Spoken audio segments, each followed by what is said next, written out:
Wives, you know how like you look up and you're like, it has been a week, and then it's like Tuesday?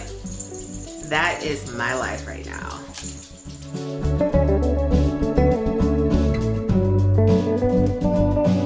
Hey wife, hey. So we're back at Wife Strut Wednesday, of course, and both my dogs are here because y'all know how that goes. Every time the camera gets on, here they come. So I'm gonna let them have their moments and try not to dog bomb and just get to it talking with y'all. So this has been a heck of a week. Yes, we're just now at Wife Strut Wednesday, praise the Lord, but it's just been one thing after the next. And I mean, you know, Aunt Flo, she done showed up with plenty of luggage and all her kids way late, which does not help. And she has come with the vengeance. She's like, oh, I know I'm late, girl, but I'm here with all her bags. I'm just not here for it. But in addition to that, today, my oldest dog, old Shakes, I had noticed when I was trying to get some of the gunk out of his eye that he had like a little bit of scab with some pus, and I'm like, oh my gosh, what is this? So I start Googling everything, and my husband's like, here you go with this Googling. Speaking of my husband, walking in with the dings. Anyway, so he's like, here you go with this Googling and whatnot. And I'm like, yes, I Google everything. We know as soon as something pops up, I'm stressed out and I'm getting to Google. But positives, Google has been on top of it lately. I had woke up one morning some weeks ago and I was rubbing my dog and it sounded like there was bubble wrap in his neck. And I'm like, oh my gosh, there's bubble wrap in his neck. And I Googled that, like, why would that be the case? And they said that because sometimes air can get trapped into the skin if you have had like a wound of a sort. And what do you know, when I went to the doctor, he had a procedure to remove a mass in his mouth, and they had to cut some of his teeth out in the gums. And with, you know, putting him under anesthesia, it was true. It sounded like bubble wrap because air was trapped underneath there. So we survived that, and now I'm like, okay, what is this in his eye? And I looked last night and said it could be conjunctivitis, and that is what it is. So they had to put some dye in his eye, put it under a black light to see if it was penetrating different layers and if it could have been an ulcer. And long story short, it wasn't. We're gonna do drops twice a day for 10 days and then go check out and see, you know, if it's gotten any better. So there's that. Hold on. Babe. I need like 5 minutes of like that noise because it catches all of it.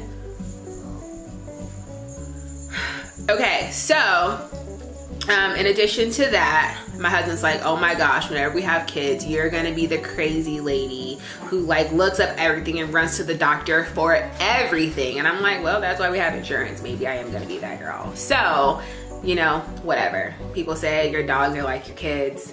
So they're my kids, and his 12-year-old self keeps making us have to run to the hospital and spend plenty of money because we want to make sure that he's okay. So speaking of kids, I know y'all probably checked out the when are you gonna start a family video. You should go look at it if you haven't. I can put it on the end cap, but I always get a bad rep about this whole kid thing. And I mean, like, hey, it will come when it comes. But I've been pondering some things about kids, and people are always like, oh my gosh, you should have kids, and when are y'all gonna have kids? We talk about how they ask you that as soon as you get married. And here's my question, like, I mean, how bad do y'all want to mess up some other people in life? I know that's a rude question, right? But like, we're bound to literally mess up our kids to some extent, right? Because if we all think about our parents, we feel like at some point they messed us up, right? So way back when the show Girlfriends was on, y'all remember that show? Y'all didn't watch that? Y'all missed out. Anyway, so one of the main characters had finally gotten married, and he was talking to his wife about, or he was kind of being weird because she had gotten pregnant, they were gonna have kids, and so they went to some club because he was trying to still, you know, act like he got it. His name was William. He still wanted to feel like he had it, and he was like stressed out, and the guy in the bathroom that was, you know, helping maintain the bathroom and whatnot was like, yo, what's going on with you? And he's like, well, my wife's gonna have kids and I just don't know. And he said to him, you know, kids pretty much come here who they are, and you spend the rest of the time just kind of like giving parameters and structure, and, you know, hey, there's a pothole up there, might not want to jump in it, and then, you know, being a great support system, what have you. And so I started thinking about that with kids, and I'm like, listen, if kids come here who they are and we just, you know, are here for support, parameters, whatever, that's how we got these messed up people in the world, because you got messed up kids and you don't even get to pick them and you don't get to return them.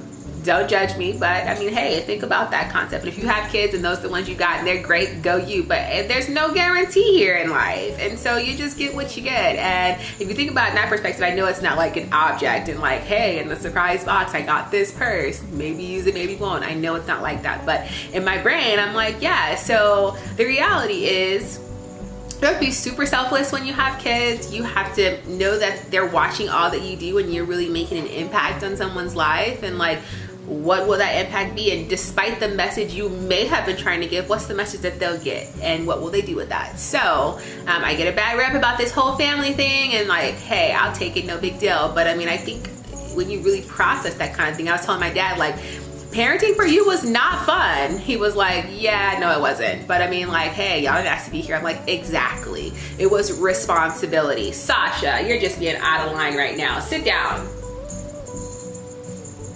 Ignore her. But he was like, yeah, no, I had a responsibility, and yeah, I was gonna take care of responsibility. I'm like, yeah, which means that like your kids in life were how you cope. You were just coping with life because like, oh shoot, here's another kid, add another kid. But if you're like actively deciding like, hey, I think that kids are something I want to add to my life, then like, not that he didn't have a choice, but this is where he was, like, shouldn't you take a moment and like foresight that and decide then, okay, if I'm gonna get what I get and have some sort of impact on this person, like, can I take that job seriously and be okay with all the collateral damage that comes with the fact that like my intention may not be the outcome and my messages may not be what's received? And like, that's a heavy burden. But hey, it's just something I was thinking about. I gotta let you go because my little dog that just got back from the doctor, it's time to get him some Benadryl so he can get to bed. But like I said, it's only midweek, and I'm like, whew, what a week. I'll catch y'all next time, wives. In the meantime, keep strutting like you do. Y'all know how we do. I'll be watching.